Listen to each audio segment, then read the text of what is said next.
halkanis waan baay'ee gootanii isiniin darbu. Jireenya akka barbaaddanitti jireenyi akkasiin barbaaddanitti isiniin jiraata.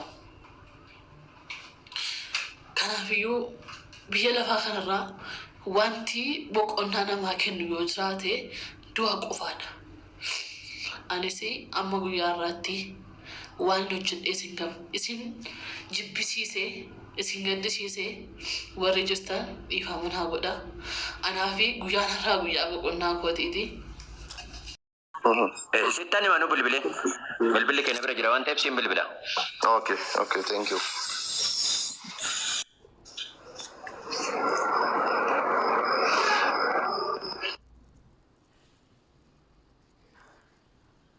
Tumuradu.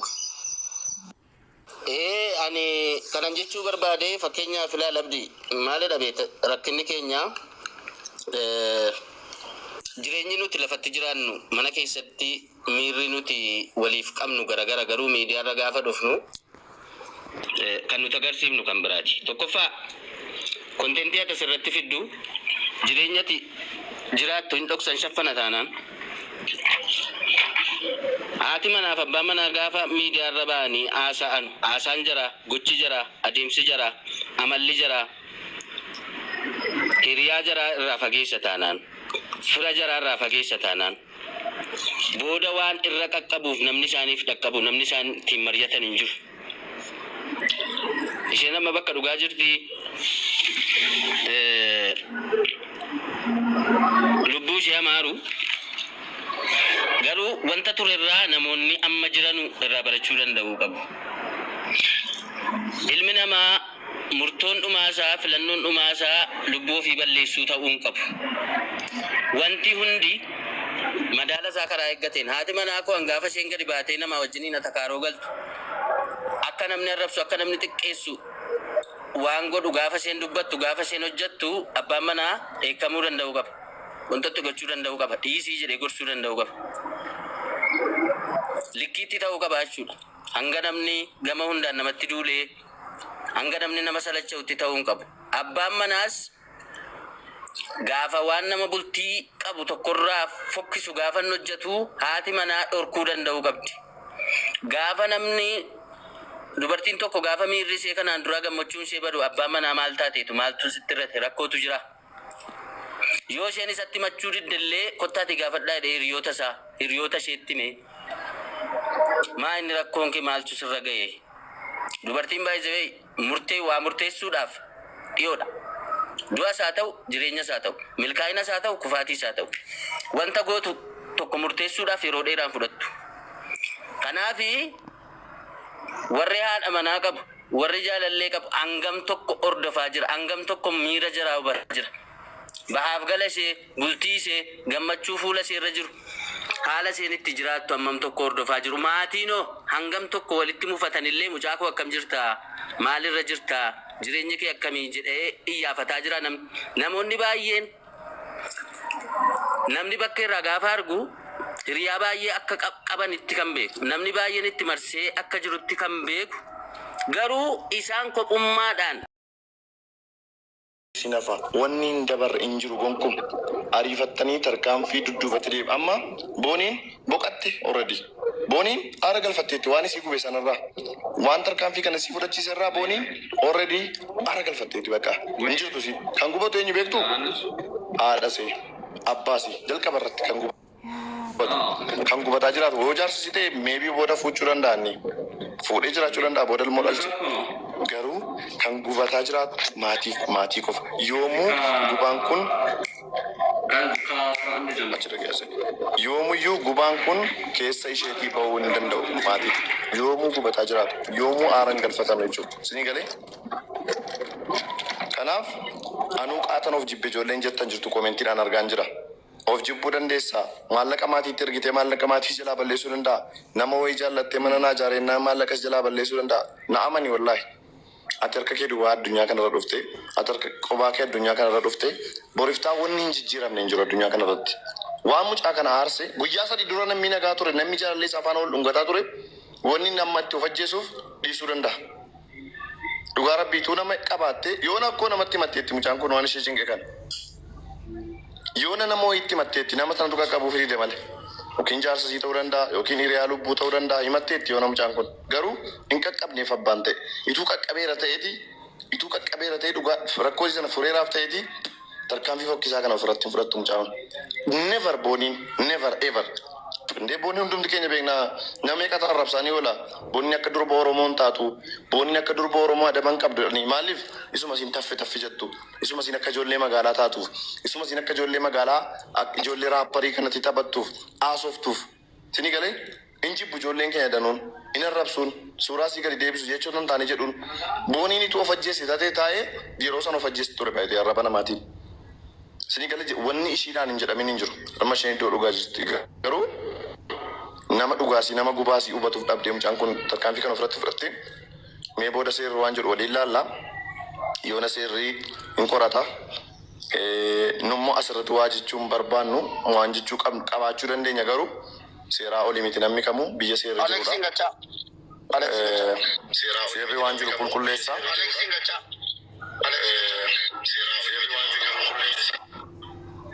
Kanaaf obboleettii keenya biyyoon itti salphatu hanga ammaatti odeeffannoo jiru ni gaaf balleessiteedha kan jedhamaa jiru kan nuti dhageenye odeeffannoo jiru ni gaaf balleessiteedha kan jedhamaa jiru kan nuti dhageenye.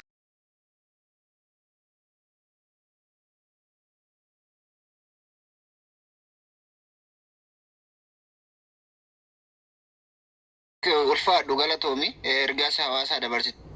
Nanuti jalqaba malee bobee wanti siyaamee fi waan gara biyyaa kanarra nama baay'ee amanurraa yaati. Ammallee mee dhimma kana jala nuu buutee namoota itti dhiyeenya qaban namni kun akkana waan kana ofirraa rakkoo kana ofirraa ni qaqqabsiisu. Waan sana daraa sitti haa ta'u mallee jala bu'ee nu qoradhume. Yaa namoonni baay'een kan Finfinnee jiru ani biyya keessa jiraadhus Finfinnee hin jiraadhu ani Jimman jiraadha akkuma hundi keessan beektanu. Garuu odeeffannoo gara sanarraa bahu hordofaan jira bilbilaanis gaafataa hin jiran namoota baay'ee duraan dursa gaanamni of ajjeesuus nama ajjeesuus hospitaala deemeeti kan inni qoratamu. Erga qoratamee reeffatu qoratama sana booda reeffa erga qoratamee ka'ee sababa du'asiiti kan poolisiin qoratu sababa du'asii immoo waan nu dhaga'uuf jirtu baay'ee yeroon sun hin jiru waan hin beekuun qaba sin jedhaan jiru. Poolisiin waan baay'ee isinitti hima bilbilli siin sakattaamaa bilbilli siin silkiidhaan haasaa turte sakattaama daayirektii bilbilli siin karaa sooshaal miidiyaatiin haasofte bilbilli siin yoo baname ilaalama wanni baay'een wanni hin beekne wanni nuti hin beekne seerri poolisiin qorateet ibsa godha booda.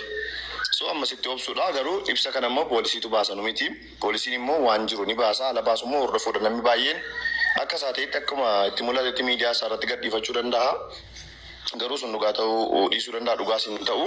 So waan jiru odeeffannoo haaraa yoon argadha inni miitii irraa kaafadhee namatti dabalee isin hin beeksa garuu ariitiidhaan hin beekamuu dhiisuu mala maaliif wanni kun odeeffannoon kun qorannoo fi fuudhanii ba'aa jiru abdii warri feesbuukii irratti amma ala abdii dhaggeeffadhaa nama kuma digdama jira miti dhagahaa uummatoo warri feesbuukii irratti jarjartanii warri feesbuukii irratti tiktookii irratti nama tajjeesi abbaa manaasii tajjeesi abbaa manaasii takkana godhe jedhaa jirtanu tokko deebitee tokko leeftanu of qusadhaa waan hin beeknetti hin galin waa tokko gochuuf hin dandeessu mucaala utuu siin nagaffee jira jettee of ajjeesii deebiin keessan dhugaa walitti muu dhokotee mam shururuu hin barbaachisu.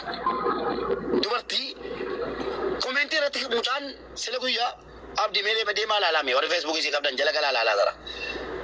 Nagaffee bakka nagaatti guyyaa dhumaatti guyyaan kun nagaan jiraadhaa siin jettu hin turte kottuu lubbuu si eegaa jirra achitti haala mijeessine minaamin qoosaan taane jalatti barreeffame maal taate obboleettii koo bareedduu koo maal taate maal jedhamee silaa kan barreeffamuu qabu jala deemanii hin turte dafii kottu achi qabrii keessa jirraa si eegaa jirra dhaqaa laalaame hoolaa komentii isaallee kaafachuu hin dandeenye dhaqee ammallee jira ofitti ofa baarsaa ati baay'ee naa baay'ee nama gaddisiisa. Kanaan duuba nama gaddisiise naa baay'ee nama gaddisiisa.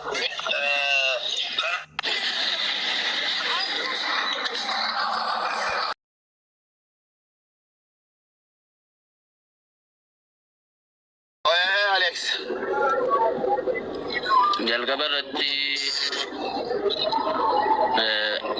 biyyeen itti salphatu lubbuun ishee maaru nama gaddisiisa taateen kun dubbiinsi booda kana namni filannoo dhumaa godhee kan inni fudhataa jiru facceetu gaafa ta'u yookaan lubbuu ofii irratti murteessu gaafa ta'u nama yaachisa. Wanti nu beekuu qabnu tokko immoo jira. Wantichi maal isheeti? Jireenya ofii, jireenya dhuunfaa ofii, jireenya mana ofii miidiyaa kanatti gadi fidanii miidiyaa irra baasuun kunis miidhaa qaba. Miidhaa akkamii qaba? Fakkeenyaaf namni kan ishee beeku gammaddee akka jiraattutti si galeera. Namni miidiyaa irratti jaalala waliif qabu agarsiisu kun baay'een isaa lafarratti mana keessatti jireenya biraa jiraata. Saniifi gaafa isheen akkas jettu miidiyaa irratti namni kan ishee boonii beeku gammachuu akka qabdutti, gammachuudhaan akka jiraachaa jirtutti. Mucaan kun immoo himachaatuma kan isheen lubbuun darbee. Yeroo isheen nagaa biyyi lafaa jettu kun namni akka itti hin birmanne yookaan akka maal taate jedhee isheen gaafanne miirri isheen asirratti miidiyaa irratti agarsiistu faallaa waan ta'eef. Fakkeenyaaf Mubaarik asirratti kolfee taphataa yeroo hunda waa tokko akka rakkina hin qabneetti of mul'isa gaafa ta'u, jireenya mana isaa keessaa waa hunda agarsiisa gaafa ta'u, akkanitti rakkina isaa gaafadhu hin qabu. Sigalee kanaafi namoonni baay'een jireenya ofii isaa lafattutu godhate. Rakkinni tokko gaafa uumamu namootatti dhiyoo jiran osoo mariisise rakkoo akkanaa ofirratti fudhachuudhaan duratti hiriyoota qabaa, namootatti dhiyaatan qabaa, haadhaaf abbaa qabaa. Maalillee yoo uumame lubbuu ofii irratti murteessuudhaan duratti namoota sanaan mariisisuu rakkoo akkanaa keessa jira akkam ta'uu fala akkamii naafaltuu. Kaameraa cufi nagge. Kaameraa cufi naggasa.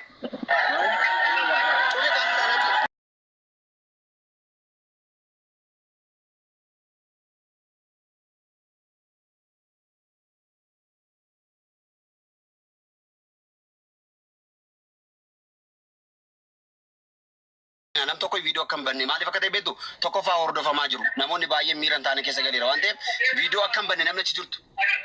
Kun amma kiraa qabadheen jira ambulaansii yeroo boo faana baheen immoo hamma hospitaalatti faana deemaa jechuudha. Konkolaataa qabadhee jaan dhaabachaa jiruuf. Odeeffannoodhuma tamsaasu ta'a waan ta'eef amma qaamni seeraa eeyyamutti Kanaaf viidiyoo akkam banne naggase yoo dandeesse gara kootti na faana bahi.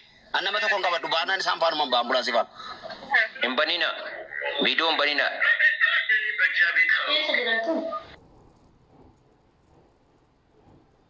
Alex dhiifama waliin dhaggeeffadha. Abzaanii fi Naggasaanii especially warri naannoo sana jirtanu take it easy. Taragaaggaa tokkoffaa waan itti gaafatamummaa waan isinitti fidu eeggadha. Especially miidiyaa kanatti viidiyoo isa ta'u maali yeroo laayivii kanas maaliif waan hin beekne namni dhufe yoo godhe isin gaafachiisuu danda'a waan ta'eef akkuma amma jedhame viidiyoo cufaatee odeeffannoo jiru jiraate ofuma keessanii afaanii nutti garagalaa nutti maaliif odeeffannoon jiru tamsaasa jedhee tarkaanfii biraa keessa akkasin hin galchineef of eeggannoo akka gootan usiin jechuufi.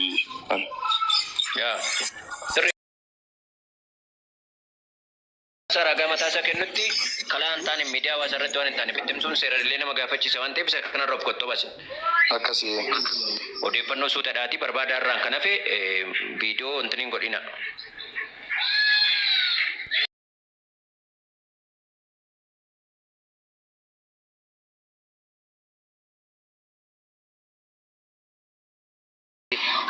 Walgeessu kana fudhachuurra kan utuu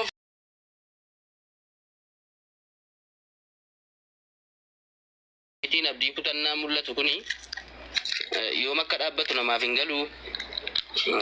Biyyaans namoonni hiriyaa jaalalaa qabanu abbaa manaa qabanu immoo dubartii waliin jiranu tokko yookaan haadha manaa isaanii miira ishee maaliif hubachuun dadhabame rakkoon ishee irra ga'u maalirra akka jirtu maa inni rakkoon sirra ga'e maa inni hanqinni kee jedhanii hammam tokko mariisisaa jiru isa jedhu keessattuu of ilaaluu qabu. Macee namni tokko rakkinni gaafa irra ga'u namatti dhiyaatu namuma naannoo isaa jirudha.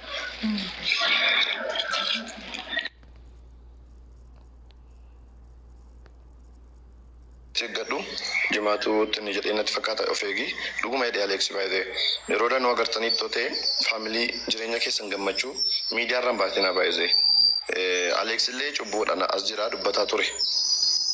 Miidiyaa ispeeshaalii bultii keessa miidiyaa irraan baasina. Wallaahi በጣም ጥንቃቄ ይፈልጋል ispeeshaalii Oromoo biratti jechuudha. Oromoo biratti baay'ee of eeggannoo barbaadama. Ijoollee danuu beekna nuti ijoollee Amaaraa. Kanaadha manaaf abbaa manaa wal dhungatu nyaata wajjin hojjetu biraankii wajjin godhu tokko abashaawaa tokko hin jettuun hin gammaddi walitti jaallatti. Kan Oromoo hin arrabsaa safuu Oromoon qabdu safuu Oromoo gattee Oromoon akkana miti Oromoon salphuu akka kanaan qabu jedhaani baay'ee. Wallahi ini galee so bultii keessan jireenya keessan gammachuu keessan namatti agarsiisina gammachuu keessan dhoksaa namni gammachuu keessan hin feene waan garagaraa isinitti fiduu danda'a bituu gammachuun isaanii garuu walii bira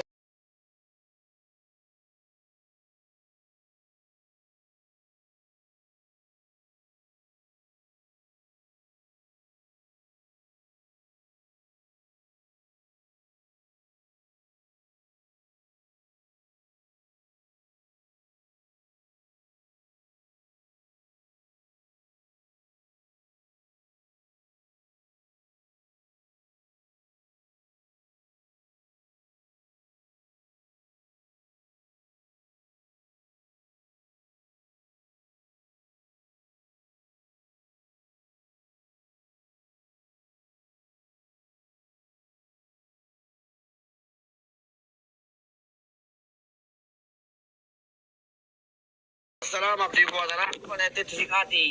قرطاتي نو بنا مالي تاب بنا بامبر بادي نقدر تشوف جمريرا. بيكون تو متى فمارو كده نمتا جيسي مالتا جيسي بنا مچا فيديو جتيو فيزيتي مبينو لما نيوم دبر دبر دبر بچوا دبيكو.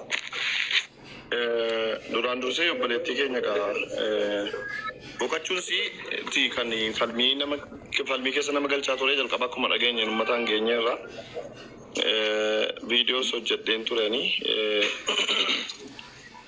viidiyoos hojjedhee maxxansee ture tiktookii miileenaa irratti feesbuukii irrattis maxxanseera barreeffama san akkuma dhaga'e dhuguma duushii adda baafadhee maxxansi sana booda immoo haala du'asiis adda baafachuuf yaalaan ture hanga ammaatti kaan immoo seeratu murteessaa seeratu ibsaa hanga ammaatti wanni jiru akka isheen of ajjeestedha hanga ammaatti odeeffannoo hin jiru akkuma viidiyoo irratti agartanittis akkuma isiin waan isheen